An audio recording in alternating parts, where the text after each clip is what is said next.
Good afternoon, good people. This is Shelly Conley, Milwaukee's Poet Laureate, here with another contributor to the People's Poetry Campaign, the Bronzeville Edition. My name is Monique Portwood, otherwise known as MoeSghetti. Poet, mental health therapist, mother, Milwaukeean. My first question to you is if you have a favorite poet or a poet that inspires you.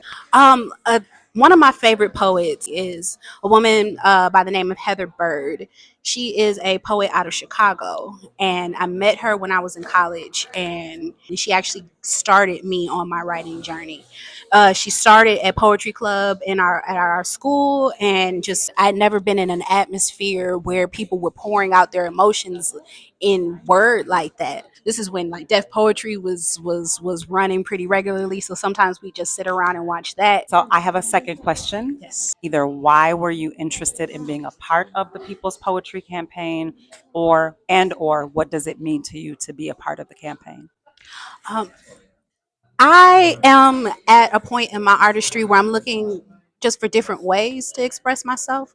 I'm mostly a performance artist, so I sing, I act, and when I do my poetry, for the most part, it's to be shared on stage. But I don't have any published works, and I thought it would be just a really cool opportunity to uh, share my work with people in a different kind of way. When you just post your stuff up in public and people can just read it at their own leisure, like you never know who's going to be able to see it, when they're going to be able to see it, how it's going to be able to impact them. So I was looking for something different, and it just seemed like a really good opportunity at a really good time. So I have one final question for you. So my question is if you have any key memories or connections to Bronzeville.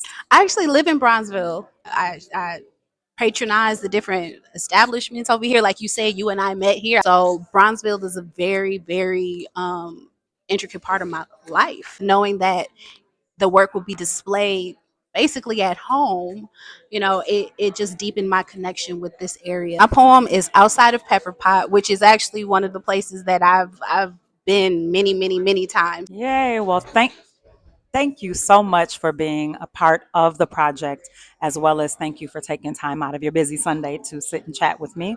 For the people, make sure you stop down to Bronzeville along MLK and a couple of spaces on North Avenue and check out the 14 different posters that are up. Each business has a different poem by a different local poet. And then the QR code allows you to submit your own poem that may be inspired by what Miss MoeSghetti or one of the other poets wrote.